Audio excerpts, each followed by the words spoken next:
हमारे आसपास होने वाली सच्ची कहानी जो आपको जरूर सुननी चाहिए। सच्ची कहानी परी। घर के दहलीज पे कदम रखते ही भीनी भीनी पकवान की खुशबू आने लगी। मैं जैसे ही अंदर पहुंचा तो देखा बड़ी और मझली भाभी रसोई में तरह तरह के पकवान बनाने में बिजी है। माँ पापा को कल क्या बनेगा और नाश्ते और खाने में क्या क्या आइटम होगा वो बता रही थी। माँ मुझे देखते ही बोली, अरे बड़ी, मदन को जरा गुछिया और नमकीन देना, और हाँ वो जो परी ने पास्ता और पिज्जा बनाया है वो भी देना। मुझे समझते देर नहीं लगी, जरूर परी को रिश्ते के लिए कोई ना कोई देखने आ रहा है। उसी के स्वागत में ये तरह तरह के पकवान और परी को पिज्जा पास्ता की क्लास दी गई होंगी। मैं चुपचाप अपना बैग रैक के एक कोने में रखकर फ्रेश होने चला गया। वापस आया तो मझली भाभी नाश्ता लेकर खड़ी थी। माँ ने उसे घूरते हुए कहा, अब खड़ी रहेगी या चाय लाकर भी देगी? ऊपर से कल लड़के वाले आ रहे हैं, घर में इतना सारा काम है, जल्दी जल्दी हाथ चला, साफ सफाई भी करनी है। भाभी बुरा सा मुंह बनाते हुए रसोई की तरफ चल पड़ी। मैं खामोशी से तस्तरी में पड़ी हुई गुछिया, नमकीन और पास्ता को देख रहा था और माँ के कुछ बोलने का इंतजार। कुछ देर खामोशी के बाद आखिर माँ ने बोलना शुरू कर ही दिया। कल परी को देखने लड़के वाले आ रहे हैं, कल ऑफिस से छुट्टी ले लेना। माँ इतना कहकर मेरा मुंह देखने लगी, शायद उन्हें मेरे जवाब का इंतजार था, पर मैं खामोश रहा क्योंकि मेरे अंदर एक अजीब सी घुटन हो रही थी। मन ही मन सोचने लगा, माँ ने परी को 100 पीस ही बना दिया, पर कहीं ना कहीं वो भी सही तो है। परी की उम्र भी तो हो गई शादी की, उसके साथ की लड़कियों की शादी भी तो हो चुकी है और वो सब 1-2 बच्चे की माँ भी है। आज सुबह से ही बड़ी और मझली भाभी भाग भाग कर काम कर रही थी। शाम में लड़के वाले जो आने थे, आज घर का कोना कोना चमक रहा था।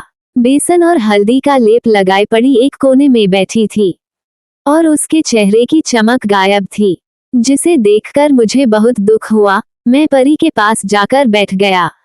मदन भैया, परी धीरे से डरी हुई आवाज में बोली। तो मैंने उसके पीठ को थपथपते हुए बस इतना बोला, सब ठीक होगा मेरी गुड़िया। पर अंदर ही अंदर कहीं ना कहीं मैं भी डरा था। कहीं उन्होंने ने भी ना कर दिया तो मेरी मासूम बहन का दिल और हिम्मत दोनों टूट जाएगा। पर होनी को कौन टाल सकता। यहाँ से भी ना की ही खबर आई और परी के साथ साथ पूरे घर वालों की हिम्मत टूट गई। अब माँ को अपने फैसले पर अफसोस हो रहा था। माँ को लगता था कि क्या होगा, परी को पढ़ा लिखा कर 3 भाई की छोटी बहन है, इतनी जमीन जायदाद है, कोई भी शादी कर लेगा। परी माँ के बातों में बहकती गई। शुरू शुरू में बहुत रिश्ते आए तो परी ने सबको इनकार कर दिया। मैंने उसे बहुत समझाने की कोशिश की, मर्द वो होता है जो अपनी पत्नी की इज्जत करे, पर उसने अपने दिमाग में अपने जीवन साथी की एक अलग ही तस्वीर बना ली थी जो उसे आने वाले रिश्ते में नहीं दिखता। धीरे धीरे रिश्ते भी आना बंद हो गए। अब परी की उम्र भी बढ़ने लगी, जिसकी झलक उसके चेहरे पर साफ दिख रही थी। अब लड़के वाले उसे मना करने लगे, जिसने उसे चिड़चिड़ा बना दिया। अब उसका आधा वक्त भाभीियों से लड़ने में जाता। इस रिश्ते की ना ने मेरी भी हिम्मत तोड़ दी। मैंने नीलू के पिता से वादा किया था, जैसे ही परी की शादी होगी मैं नीलू से शादी कर लूंगा। आखिर वो 2 साल से इंतजार कर रहे और कब तक करेंगे। मन में अजीब सी बेचैनी थी, रात में नींद नहीं आ रही थी। बार बार दिमाग में नीलू का मासूम चेहरा घूम रहा था। पहली बार जब वो ऑफिस आई थी, गुलाबी सूट और हल्के मेकअप में डरी सहमी, पता नहीं उसे देखते ही दिल जोरों से धड़क उठा। ऐसा लगा जैसे अभी बाहर आ जाए। वो तो अक्सर इसी बहाने में रहता कि किसी तरह उससे बात हो जाए। जब वो कुछ बोलती तो ऐसा लगता जैसे मोती झड़ रहे हो। वो दिन बेदिन मदन को और दीवाना बनती जा रही थी। बहुत प्यार करता था। नीलू से किस मुंह से उसे मना करेगा, वो भी कितना प्यार करती है, उसकी हर छोटी छोटी खुशी का ख्याल रखती है।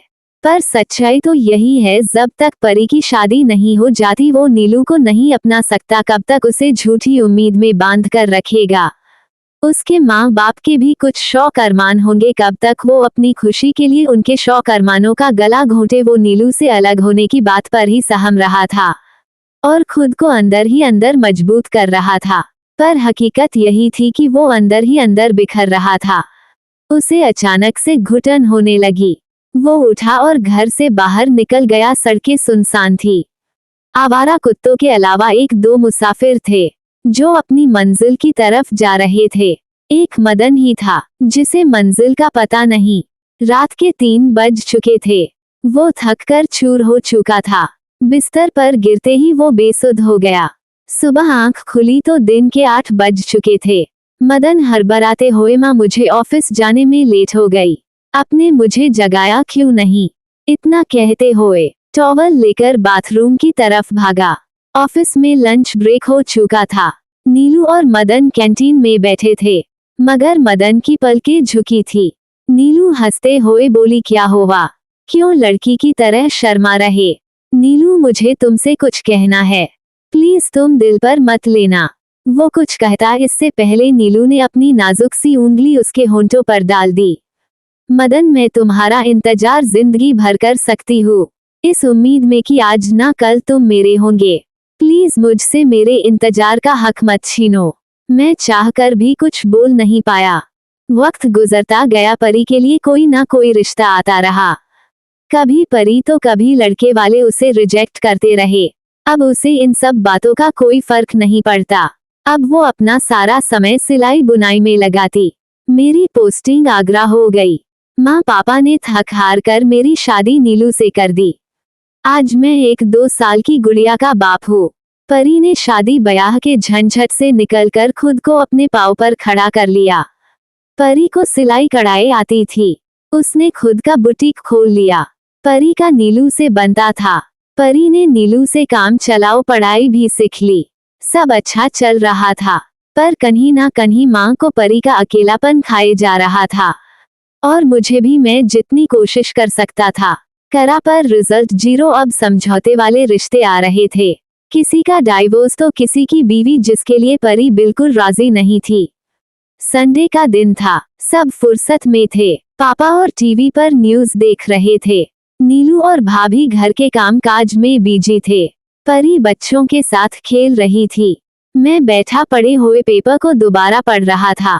कहीं कुछ छूट तो नहीं गया। तभी बेल बजी। अरे मदन, जरा गेट तो खोलना। मैं भन भन भनाते हुए गेट की तरफ बढ़ा। कोई चैन से पेपर भी पढ़ने नहीं देता। मैंने जैसे ही गेट खोला, एक आदमी खड़ा था जिसकी उम्र कोई 36 या 37 साल होंगी। Clean save, white shirts, black pant, लंबा चौड़ा। उसके साथ एक 7 साल का मासूम बच्चा था जो बिल्कुल खामोश था। मैंने पूछा, बोलिए? तो वो धीरे से बोला कि क्या परी जी यहाँ ही रहती है? उनके पिता मुकेश जी से मिलना है। मैंने कहा, अंदर आइए। पापा और मैं उनके सामने बैठ गया। वो कुछ देर खामोश बैठा रहा। उसके बाद उसने जो बात कही, हम लोगों के पांव से जमीन हिल गया। वो खुशी में था या शौक में, पता ही नहीं चला। नरेन एक कॉलेज में प्रोफेसर था। उसकी पत्नी का डिलीवरी टाइम देहांत हो गया। उसके 2 बच्चे हैं, एक 7 साल का बेटा चिंटू, एक 1 साल की बेटी नाइला। दोनों की मुलाकात अक्सर पार्क में होती। जब दोनों बच्चे को घुमाने के लिए निकलते, धीरे धीरे दोनों में बातचीत होने लगी। नजदीक आया, कब प्यार में बदली पता ही नहीं चला। परी को उनके बच्चों से बहुत प्यार है और उन्हें लगता है परी एक पत्नी के साथ साथ एक अच्छी माँ भी बन सकती है। सब खामोशी से बात सुन रहे थे। जब नीलू ने परी की तरफ देखा तो वो नजरें नीचे किए मुस्कुरा दी। कहीं ना कहीं माँ को उनके 2 बच्चों की बात खटक रही थी, पर मैंने और नीलू ने उन्हें समझाया तो वो समझ गई, क्योंकि बात यहाँ समझौते की नहीं, परी के प्यार की थी।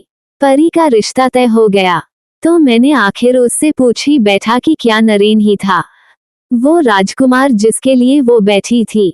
तो वो शर्मा गई। परी की शादी हो गई। सिंपल शादी समारोह में परी और नरेन की शादी हुई। नरेन को ज्यादा धूमधाम पसंद नहीं। नरेन एक अच्छा पति और एक अच्छा इंसान साबित हुए। उन्होंने परी का सम्मान किया और परी ने भी माँ और पत्नी दोनों का फर्ज पूरा किया। परी ने खुद का बच्चे नहीं किए, कहीं उसके ममता में खोट ना हो जाए।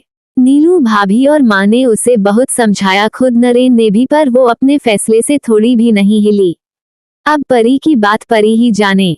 आखिर में परी को अपने सपनों का राजकुमार मिल ही गया। बहुत लोगों ने इस रिश्ते को समझौते से देखा, पर हकीकत तो यही है, जिससे प्यार होता है उसकी उम्र रंग से कोई फर्क नहीं पड़ता।